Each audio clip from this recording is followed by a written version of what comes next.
नमस्कार, RM channel की तरफ से मैं अरविंद भाटिया। आज इस वक्त मेरे साथ मौजूद हैं मारवाड़ी भजन गायक जो कि बाड़मेर से यहाँ गंगानगर की पावन धरा पर पधारे हैं।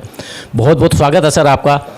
मैं अपने दर्शकों के लिए कुछ थोड़ा दो बात आपसे करना चाहूँगा, ज़्यादा समय ना लेते हुए। सबसे पहला सवाल मेरा सर आपसे ये है कि आप इस फील्ड में कब से हैं और आपको ये प्रेरणा कहाँ से मिली सर? ये पहला सवाल। देखिए, मैं इस फील्ड में 1998 से हूँ। बचपन से जैसे किसी भी बालक को संगीत का या विद्यालय में प्रार्थना का शौक़ होता है, इसी प्रकार से मेरा शौक़ था। आदर्श दमदर में मैं पढ़ा विद्या भारती के विद्यालय में, तो बचपन से फिर 12वीं और फर्स्ट ईयर सेकेंड ईयर में लगभग मैं इस भजन क्षेत्र में आया।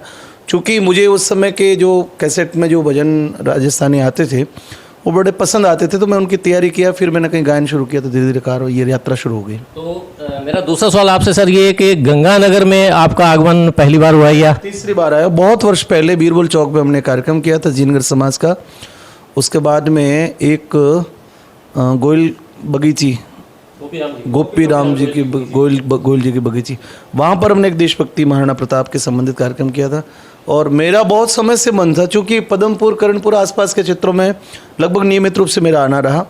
गंगानगर आए हुए मुझे बहुत वर्ष बीत गए, तो काफ़ी समय से मेरा मन था कि गंगानगर में, और आज संयोग से बाबा रामदेव पैदल यात्रा संघ का ये बड़ा आयोजन निकल के आया। और तुरंत इन्होंने जैसे मुझे बताया तो मैंने तुरंत यहाँ भरी, मैंने कहा गंगानगर मुझे जाना है। यहाँ बहुत प्रियजन है, बहुत सारे बाबा के भक्त हैं। सर मेरा अगला सवाल आपसे ये कि आप बाबा रामदेव जी के भजन ही गाते हैं या कोई और भी भगवान शिव के या प्रकार के सभी जो भी जागरण के संबंधित अपने राजस्थान में प्रचलित जितने भी देवी देवताओं के प्रचलित जागरण होते हैं, तो कोई भी कार्यक्रम हो, हम सारे कार्यक्रम में सब प्रकार के भजन सारे विषय करते हैं। एक आखिरी सवाल आपसे मैं ये पूछ रहा हूँ कि गंगानगर में जो नशे का प्रवृत्ति है, गंगानगर एक तरह से ये कहा नशे का अड्डा बन चुका है इन दिनों में। बहुत पंजाब से और इधर से उधर से सारी ये चीज़ें बहुत फैल चुकी हैं, तो उसमें आपकी तरफ से युवाओं के लिए क्या मैसेज है? देखो, पहले जो नशे थे वो सीमित नशे थे और वो समाज में उनकी मान्यता थी, चलता था ज़्यादा उसमें। अभी इन सालों में जो अलग अलग प्रकार के जो नशे आए हैं वो हमारे युवाओं को बहुत घेर रहे हैं। मैं समझता हूँ कि ये पंजाब से लगता हुआ इलाका है, तो जो खुरापाती लोग हैं वो युवाओं को ख़राब करना चाहते हैं। एक षड्यंत्र है पूरे देश भर में। और आप माने तो जैसे कई जड़ी बूटियाँ या कई प्रकार की नशे की वनस्पति जो है वो हिमालय के पहाड़ों में कहीं पनपती है या पूर्वोत्तर भारत में पनपती है। तो फिर विदेशी जो है वो, जैसे अब अनूपगढ़ या इधर से करीब जाएंगे तो वो बॉर्डर इलाका है, तो स्मगलिंग का भी बड़ा है। विश्व के लोग इस देश को हमेशा ही चुनौती देते आए हैं, और ये एक षड्यंत्र का पार्ट है कि भारत के युवाओं को खराब किया जाए तो भारत की शक्ति कमज़ोर हो सकती है।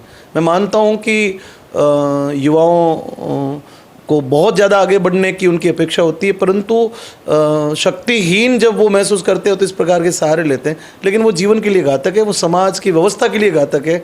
और मैं मेरी तरफ से बड़ा आग्रह करता हूँ कि आप अपने, भगवान ने आपको इतना बढ़िया मनुष्य जन्म दिया है, इसका आनंद लीजिए, इसको और भी आनंदमयी बनाइए। नशे में आप 1, 2, 4, 5 साल में अपना जीवन बर्बाद कर सकते हो, ख़त्म कर सकते हो, सारी व्यवस्था खत्म कर सकते हो।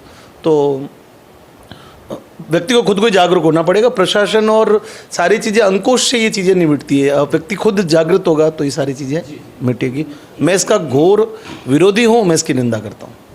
बहुत बहुत धन्यवाद सर। आरएम चैनल के तमाम दर्शकों की तरफ से गंगानगर की पावन धरा पर एक बार पुनः आपका मैं स्वागत करता हूं, अभिनंदन करता हूं। और मैं ये चाहूँगा कि एक छोटा सा संदेश हमारे जो चैनल के दर्शकों के लिए अगर आपकी तरफ से कुछ हो तो।